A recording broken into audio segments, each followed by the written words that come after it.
हैं तो उसे बहुत पछतावा करना पड़ता है। पहला स्थान, अगर आपकी पत्नी को कोई बीमारी घेर ले और वह बीमार पड़ जाए तो ऐसी स्थिति में कभी भी उसको बीमारी में अकेला छोड़कर नहीं जाना चाहिए, क्योंकि जब कोई व्यक्ति किसी स्त्री से विवाह करता है तो विवाह के समय वचन देता है कि मैं तेरे सुख दुख में तेरे साथ रहूंगा। इसलिए बीमारी के हालत में उसके साथ सदा बने रहिए और उसकी देखभाल कीजिए। जिस तरह पत्नी अपने पति की सेवा करती है, उसी तरह पति का भी कर्तव्य बनता है कि अपनी पत्नी की सेवा में हमेशा तत्पर रहे। यही आपका कर्तव्य है और आपके सुखी जीवन का मंत्र भी है।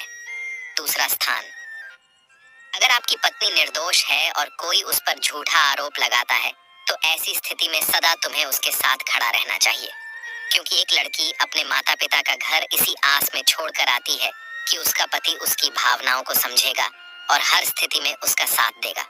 इसलिए अगर दुनिया वाले उस पर कोई झूठा दोष लगा रहे हैं तो आपको अपनी अर्धांगिनी के साथ खड़ा रहना चाहिए। ऐसे समय में उसे कभी भी अकेला नहीं छोड़ना चाहिए। अगर कभी ऐसी स्थिति आए तो आपको अपनी पत्नी से यह कहना चाहिए कि तुम बिल्कुल भी चिंता मत करो, मैं तुम्हारे साथ खड़ा हूँ। तीसरा स्थान, कभी भूल कर भी अपनी पत्नी को पराये पुरुषों के पास नहीं छोड़ना चाहिए, चाहे वह आपका मित्र हो, आपका कोई रिश्तेदार हो या फिर आपका सगा भाई ही क्यों ना हो। किसी भी परिस्थिति में अपनी पत्नी को किसी अन्य पुरुष के साथ अकेला नहीं छोड़ना चाहिए, क्योंकि आज के समय में किसी का कुछ भरोसा नहीं है, कौन कब और किसके साथ धोखा कर दे।